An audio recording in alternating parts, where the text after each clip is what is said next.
Have you ever wondered what would actually happen if you were suddenly exposed to the vacuum of space without a spacesuit? Hollywood shows bodies exploding or instantly freezing, but the reality is far more fascinating and terrifying. Within 15 seconds, you'd lose consciousness, not from cold, not from exploding, but from the lack of oxygen reaching your brain.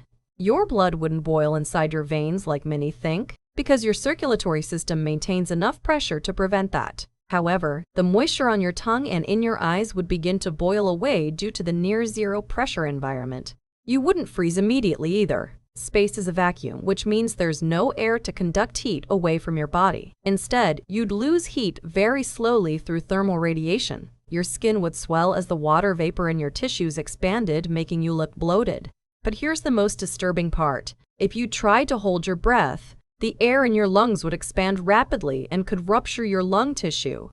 That's why astronaut training emphasizes exhaling immediately if there's ever a pressure loss. NASA studies suggest you'd have about 90 seconds before irreversible brain damage occurs. There's actually been one documented case of near-total vacuum exposure. In 1971, during a ground test, a technician's suit lost pressure at NASA's vacuum chamber. He remained conscious for about 14 seconds and recalled the sensation of saliva boiling on his tongue before passing out. The chamber was repressurized quickly, and he survived with no permanent damage. This confirmed many predictions about human vacuum exposure. Every spacesuit, every seal, every airlock is a thin barrier between astronauts and this hostile environment. When you see astronauts floating peacefully outside the International Space Station, remember they're surviving in an environment that would render you unconscious in 15 seconds. That's the razor's edge of space exploration.